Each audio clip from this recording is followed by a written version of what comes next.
Hello, welcome to session. ये वाला session में हम लोग देखेंगे इनकम टैक्स में क्या बेनिफिट है होम लोन के लिए।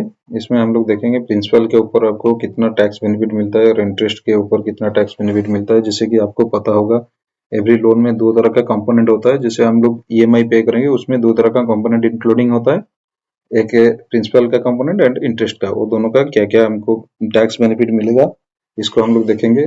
जॉइंट होम लोन के लिए क्या टैक्स बेनिफिट है उनको भी देखेंगे। ये वाला हस्बैंड एंड वाइफ के नाम में होम लोन चल रहा है, उसमें डाउट रहता है कि ना किसका नाम में हम क्लेम कर सकते हैं टैक्स बेनिफिट, ये वाला भी देखेंगे। और कितना लिमिट है ये भी देखेंगे। देन प्री कंस्ट्रक्शन के ऊपर कितना आपको मिलता है डिडक्शन, कंस्ट्रक्शन के टाइम में जो आप पेमेंट किए ये वाला आपको क्या डिडक्शन मिलता है, कितना मिलता है, वो वाला देखेंगे। और टैक्स बेनिफिट स्टाम्प ड्यूटी जो पे किए होगे आप परचेज टाइम में, स्टाम्प ड्यूटी रजिस्ट्रेशन फी, उसका ऊपर में क्या टैक्स बेनिफिट है वो वाला भी देखेंगे। और एक सेक्शन है और दो सेक्शन है 80EE एंड 80EE है, उसमें कुछ स्पेशल बेनिफिट मिलता है इंटरेस्ट के ऊपर, वो वाला देखेंगे। And old region and new region में क्या क्या टैक्स कैलकुलेट होता है, कैसे टैक्स कैलकुलेट होता है, क्या बेनिफिट है उसको भी देखेंगे। अगर रिसेंट अमेंडमेंट आया था होम लोन के इंटरेस्ट के ऊपर, वो वाला भी देखेंगे। एंड लाइफ इंटरेस्ट कैसे हम लोग डिडक्शन क्लेम करेंगे वो वाला इनकम टैक्स पोर्टल में देखेंगे।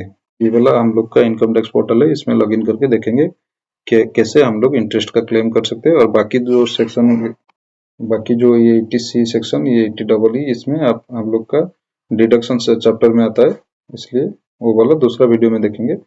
हम लोग इंटरेस्ट का डिडक्शन कैसे डाल सकते हैं, इंटरेस्ट का अमाउंट, वो वाला देखेंगे ये वाला वीडियो में।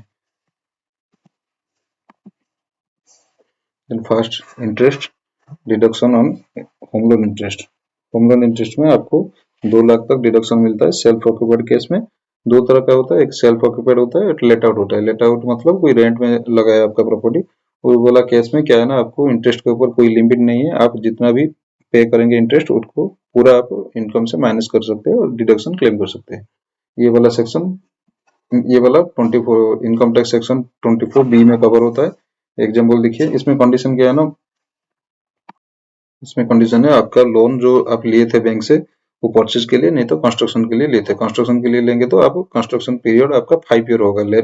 जितना जिस साल में आप लोन लिए थे आप 5 साल के अंदर वो कंस्ट्रक्शन कंप्लीट करेंगे। जैसे आप 2020 में लोन लेंगे तो आप 2025 तक आप कंस्ट्रक्शन कंप्लीट करेंगे। ये वाला एग्जाम्पल देखिए, लोन अमाउंट था 50 लाख का, इंटरेस्ट का rate 8% and annual interest paid हुआ था 4 लाख। इसमें सेल्फ ऑक्यूपाइड होगा तो आप 2 लाख तक क्लेम कर सकते हैं, आपका इनकम से माइनस कर सकते हैं। लेट आउट होगा तो आप रेंट में लगाए तो इसमें आपका कोई लिमिट नहीं है, आप पूरा 4 लाख क्लेम कर सकते हैं। देन प्रिंसिपल के अमाउंट भी, जो आप लोन का अमाउंट प्रिंसिपल अमाउंट पे करते हो उसका भी डिडक्शन मिलता है, वो वाला कवर होता है इनकम टैक्स सेक्शन 80C में कवर होता है। ये 1.5 लाख तक लिमिट है। इसमें क्या क्राइटेरिया ना, ये जो आप 5 साल तक प्रॉपर्टी आप बेच नहीं सकते हैं। इसमें लोन अमाउंट देखिए, एग्जाम्पल है 40 लाख का था and annual principal amount 1.6 lakh का। इसमें क्या है ना, एलिजिबल 50 लाख से मैक्सिमम 1.5 लाख, इसलिए ये एलिजिबल डिडक्शन 1.5 लाख होगा अंडर द 80C। 80C में और भी आता है आपका पीएफ आता है, पीपीएफ आता है, और जो म्यूचुअल फंड होगा इक्विटी लिंक म्यूचुअल फंड वो वाला भी आता है 80C में।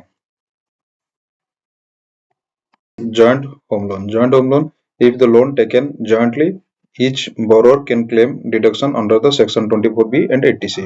दोनों, जितने भी borrower होगा, दोनों नहीं, दोनों दो से भी ज्यादा हो सकते हैं, जितने भी borrower होगा उनको सेपरेट डिडक्शन मिलेगा 24B एंड 80C में। इसमें क्या है ना, वही वाला रूल है। जैसे आपका सेल्फ ऑक्यूपाइड होगा तो इंटरेस्ट के ऊपर 2 लाख मिलेगा, लेट आउट होगा तो जितना आप, कोई लिमिट नहीं है, जितना आप पेमेंट किए थे इंटरेस्ट उसको मिल जाएगा, वो ईच क्लेम कर सकते हैं। इसमें कंडीशन क्या है ना, प्रिंसिपल के अमाउंट भी 1.5 लाख तक पर ईच, जितने भी को बोरोर हो गए वो डिडक्शन क्लेम कर सकते हैं। इसमें कंडीशन क्या है ना, all borrower must be also the co owner of property. जितने भी बोरोर हो गए आपको, आपका लोन में, वो भी प्रॉपर्टी का ओनर होना चाहिए। जितना रेशियो में आपका प्रॉपर्टी का ओनर होंगे उतने ही रेशियो में आप इंटरेस्ट और प्रिंसिपल के अमाउंट क्लेम कर सकते हैं। ये वाला कहाँ पर आपको मिलेगा सर्टिफिकेट, बैंक में मिलेगा, उसमें सेपरेट एंट्री होगा, आपका प्रिंसिपल अमाउंट इतना है, आपका लोन अमाउंट इतना है।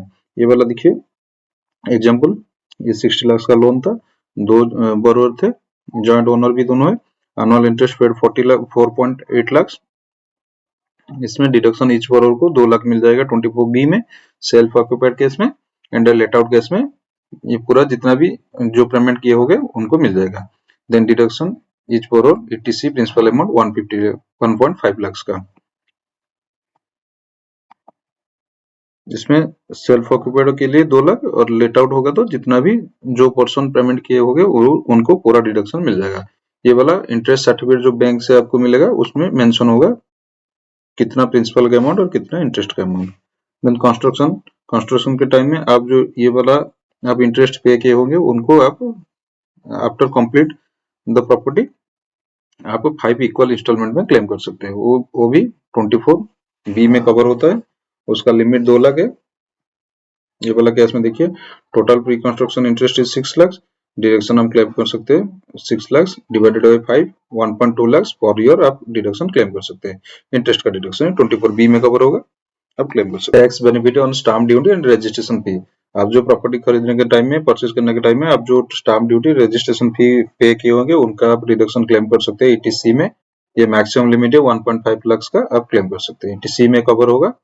ये वाला देखिए stamp duty registration fee 1 lakh paid किए थे, वो वाला आप इनकम से माइनस कर सकते हैं अंडर द सेक्शन 80C में।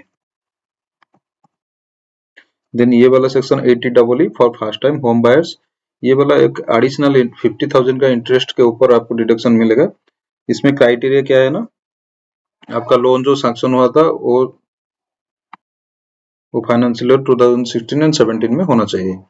ये वाला प्रॉपर्टी का वैल्यू भी 50 लाख के ऊपर नहीं होना चाहिए और maximum loan amount is 35 lakh. इसमें ये वाला देखिए प्रॉपर्टी वैल्यू 45 लाख है एंड लोन अमाउंट 30 लाख था। देन प्रॉपर्टी का वैल्यू 45 लाख का था, loan amount 30 lakh and annual interest paid is 2.4 lakh. Deduction आप 24B में सेल्फ ऑक्यूपाइड हो गए तो आप 2 लाख क्लेम कर सकते हैं। जो एडिशनल ये 40,000 आप ये वाला 80EE में क्लेम कर सकते हैं। इसमें भी आप 80EE में 50,000 क्लेम कर सकते हैं और 1.9 लाख आप 24B में क्लेम कर सकते हैं। सेक्शन 80EE इसमें आपको एक एडिशनल डिडक्शन 1.5 लाख तक मिलता है। इसमें क्या है ना, आपका क्राइटेरिया होगा ना चाहिए आपका प्रॉपर्टी का वैल्यू 45 लाख के ऊपर नहीं होना चाहिए, मैक्सिमम 45 लाख होगा। आपका जो लोन सेक्शन हुआ था वो बिटवीन 1 अप्रैल 2019 से 31 मार्च 2025 तक होना चाहिए। ये वाला एक्सटेंड हुआ है लास्टेड अमेंडमेंट में। जो टैक्स पेयर होगा आपका नाम में एक ही रेसिडेंशियल, ये वाला फर्स्ट रेसिडेंशियल प्रॉपर्टी होना चाहिए, आपका दूसरा कोई रेसिडेंशियल प्रॉपर्टी आपका नेम में नहीं होना चाहिए। इसमें देखिए प्रॉपर्टी का वैल्यू 40 लाख का था and loan amount 35 lakh and annual interest जो पेड हुआ था 2.2 लाख का था। इसमें आपका तो ये वाला कंपलसरी आपका सेल्फ ऑक्यूपाइड ही होगा, आपका लेट आउट केस में ये वाला नहीं मिलेगा। देन डिडक्शन आप 24B में 2 लाख होगा। देन इसमें deduction under the section 24B में आपको 2 लाख क्लेम कर सकते हैं। ये जो 20,000 आपका ये एक्स्ट्रा हुआ था उसको आप 80EE में क्लेम कर सकते हैं। देन देखिए old tax and new tax regime में। ओल्ड टैक्स रिजिम में आपको पूरा 24B and 80EE 80A and 80C आपको पूरा डिडक्शन मिलेगा, बट न्यू रिजिम में आपको कोई डिडक्शन नहीं मिलेगा।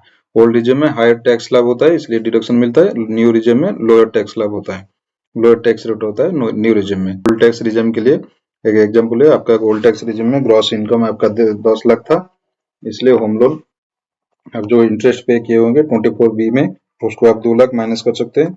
80C में आप 1.5 लाख माइनस कर सकते हैं। इसमें आपका टैक्सेबल इनकम 6.5 लाख के ऊपर आप टैक्स देंगे। टैक्सेबल इनकम 6.5 लाख हो गया, इसके ऊपर आप टैक्स देंगे। न्यू टैक्स रिजिम में ये वाला डिडक्शन नहीं मिलता है, बट न्यू टैक्स रिजिम में लोअर टैक्स रेट होता है।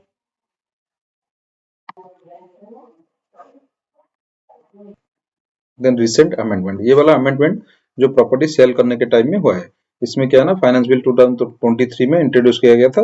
The section 48 of income tax को अमेंड करके ये वाला किया गया था। ये देखिए कोई परचेज हुआ था प्रॉपर्टी 2015 में 50 लाख का तो परचेज वैल्यू था, उसमें लोन लिए थे 40 लाख का, 8% पर annum इंटरेस्ट रेट था, इसलिए 8 ईयर का आपका 10 लाख का इंटरेस्ट हुआ था।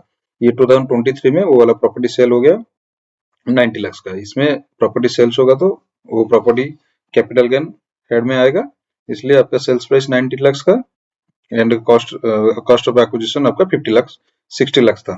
50 प्लस जो इंटरेस्ट आप दिए थे 10 लाख, 60 लाख लिए थे, देन कैपिटल गेन 30 लाख।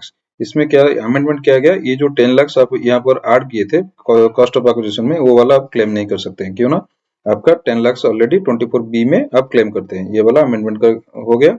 इसमें क्या होगा ना, कॉस्ट ऑफ एक्विजिशन आपका यहाँ पर 50 लाख ही रहेगा, इंटरेस्ट का अमाउंट ऐड नहीं होगा। इसमें कैपिटल गेन आपका 40 लाख हो जाएगा। ये वाला अमेंडमेंट हुआ था। चलिए देखिए अभी, चलिए हम लोग देखेंगे अभी इनकम टैक्स पोर्टल में कैसे हम लोग इंटरेस्ट का डिडक्शन क्लेम करेंगे।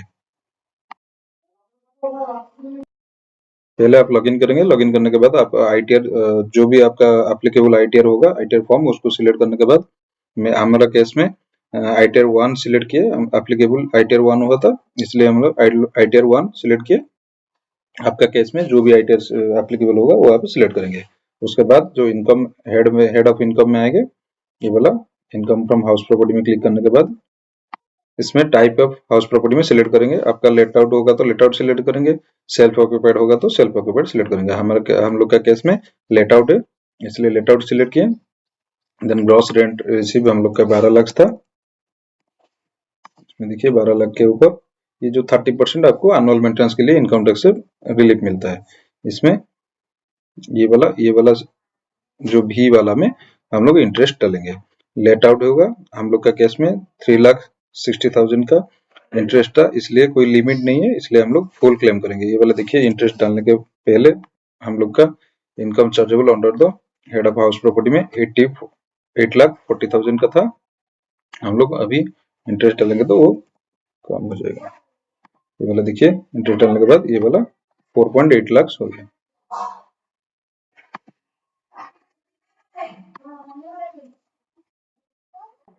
4.8 लाख हो गया। देन आप हम लोग ऐड करेंगे। हम लोग का केस में एक ही हाउस है, इसलिए हम लोग ऐड करेंगे। दो हाउस होगा तो आपको आईटीआर 2 भरना पड़ेगा, ये आईटीआर 1 नहीं होगा। आईटीआर 1 वो तो 50 लाख का इनकम होगा, सैलरी इनकम 50 लाख के नीचे होगा, और एक ही हाउस प्रॉपर्टी होगा। प्रॉपर्टी का डिटेल्स इंटरेस्ट ऐड कर लिए। ये वाला हम लोग का वीडियो था हाउस प्रॉपर्टी के ऊपर। Thank you for watching. Don't forget to like, subscribe and share. ये वाला वीडियो सबके साथ शेयर करिए। Thank you for watching.